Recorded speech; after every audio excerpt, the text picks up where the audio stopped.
안녕하세요. 형사전문 변호사 김철민 변호사입니다. 오늘은 보이스피싱 피해를 당한 경우 그 구제 방법 3가지에 대해서 말씀드리려고 합니다. 첫 번째는 은행이나 금감원에 송금한 계좌의 지급 정지를 신청하는 방법이고요. 두 번째는 보이스피싱 범죄자나 범행에 이용된 계좌 명의자를 상대로 민사소송을 제기하는 방법입니다. 세 번째는 보이스피싱 범죄자들이 형사재판을 받을 때 이들로부터 합의금을 돌려받는 방법입니다.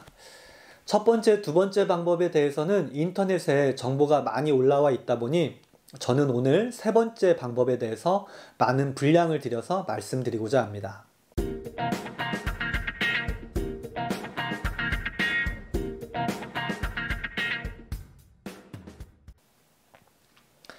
먼저 보이스피싱을 당하신 분들이 이 영상을 보실 것 같은데요. 먼저 깊은 위로의 말씀을 드립니다. 형사 전문 변호사로서 조금이라도 도움이 되었으면 하는 마음으로 본 영상을 올립니다. 피해자분들이 평생 모아온 재산을 한순간에 잃게 되다 보니 깊은 후회와 자책감으로 극단적인 선택을 하거나 정신과 치료를 받는 분들이 계시는데요. 힘드시겠지만 가족들을 생각하시며 잘 견디셨으면 좋겠습니다. 그럼 본론으로 들어가서 보이스피싱 구제 방법 첫 번째 그리고 두 번째 방법에 대해서 간략히 말씀드리겠습니다. 첫 번째 방법은 피해 사실을 인지하면 즉시 금감원에 송금한 계좌의 지급 정지를 신청하는 방법인데요. 여기에는 2가지 한계가 있습니다.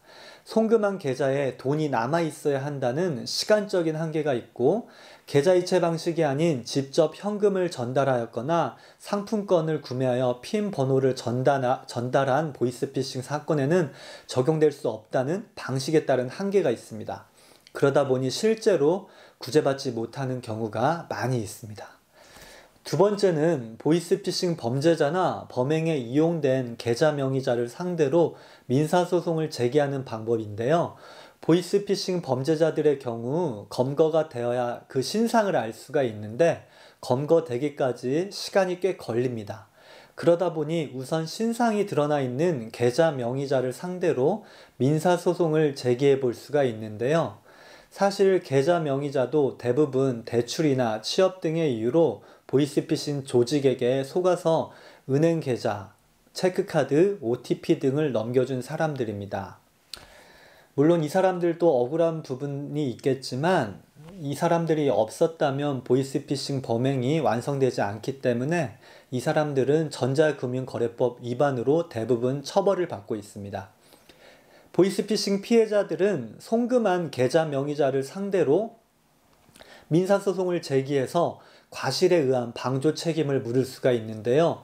법원에서는 계좌 명의자들이 계좌를 보이스피싱 조직에게 넘겨줄 때 향후 범행에 이용될 수 있다는 사정을 애견할 수 있었는지 여부를 살펴 피해액의 절반 정도를 책임지우고 있습니다. 반면 보이스피싱 범죄자들의 경우에는 피해액 전액에 대해서 민사상 책임을 져야 하는데요. 그러나 민사상 손해배상 소송을 걸어서 피해액 전부에 관해서 또는 절반에 관해서 승소 판결을 받는다고 하더라도 결국 집행이 되지 않으면 판결문은 종이에 불과합니다. 그러나 보이스피싱 범죄자나 계좌 명의자들 대부분 경제적으로 무능력자다 보니 집행에 한계가 있기 마련입니다. 자, 이제 마지막 세 번째 구제 방법에 대해서 말씀드리려고 하는데요. 바로 보이스피싱 범죄자들이 형사재판을 받는 과정에서 피해자분들에게 합의 요청을 해올 때 최대한 합의금을 많이 받아서 피해 회복을 하는 방법입니다. 범죄자들이 잡혀야 하다 보니 시간이 오래 걸릴 수도 있는데 그래도 현실적으로 피해 회복을 할 수 있는 가장 좋은 방법이라고 생각합니다. 보이스피싱 범죄자들이 형사재판을 받을 때 가장 중요한 양형자료는 바로 피해자와의 합의입니다. 그러다 보니 형사 변호사와 범죄자들의 가족들은 피해자와 합의에 매달릴 수밖에 없습니다. 여기서 잠깐 보이스피싱 범죄 특성을 살펴보자면 보이스피싱은 조직범죄로서 피해자 한 명에 대해서 범행 발생 당시 가담하고 있던 조직원 모두가 공동 책임을 져야 합니다. 따라서 조직의 규모에 따라서 수십 명의 조직원들이 피해자 한 명에 대해서 다 같이 책임을 져야 하는 경우도 있습니다. 이 말은 한 명의 피해자에게 앞으로 여러 명의 보이스피싱 범죄자들이 합의를 하기 위해서 노력을 할 거라는 의미이기도 합니다.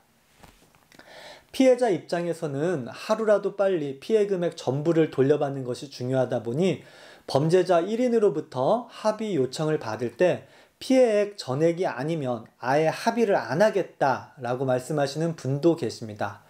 이런 경우 현실적으로 보이스피싱 범죄자 1인이 피해자의 피해액 전액을 마련하기가 쉽지 않다 보니 합의를 포기하는 경우가 많습니다. 따라서 일단 합의를 요청을 받으신다면 피해액의 크기, 범죄자의 경제력 수준, 보이스피싱 조직원 내 숫자 등을 종합해서 우선 피해액의 일부만이라도 돌려받아 합의를 하시고 또 다른 조직원들이 잡히기를 기다렸다가 그들로부터 또 나머지 피해액 일부를 받는 방법으로 점차 피해를 회복하는 방법을 택하시는 것이 좋습니다.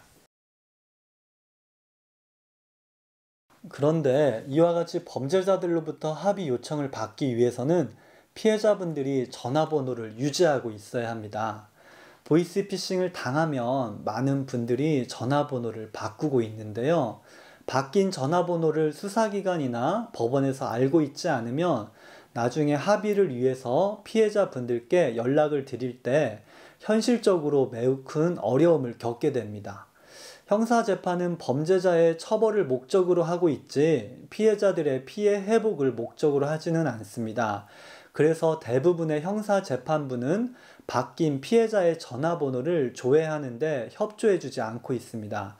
그리고 형사공탁의 경우 그 과정에서 피해자의 개인정보가 드러나서 피해자의 동의를 받지 않고는 할 수가 없는데요. 피해자의 연락처를 모르면 형사공탁에 동의를 받을 수가 없겠지요. 이런 경우에도 예외적으로 형사공탁을 허용해주는 재판부도 있기는 한데요. 극소수에 불과합니다. 이처럼 피해자분들이 전화번호를 바꿔서 피해자분들에게 연락을 할 수가 없게 되면 합의를 위한 시도를 포기하게 되는 것이 일반적입니다. 그러니 보이스피싱 피해를 당하신 경우에는 전화번호를 바꾸지 않고 유지하시는 것을 강력하게 추천드립니다. 제가 최근 형사 변호인으로서 참여한 형사재판에서 한 피해자분은 제가 말씀드린 것과 같은 방법으로 10명이 넘는 피고인들로부터 피해 금액 일부씩을 돌려받고 합의를 하다 보니 총 피해액의 2배가 넘는 돈을 돌려받게 되었습니다.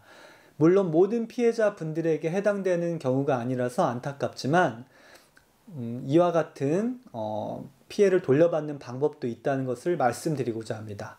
끝으로 이 피해자분이 제게 전한 말로 본 영상을 마무리하려고 합니다.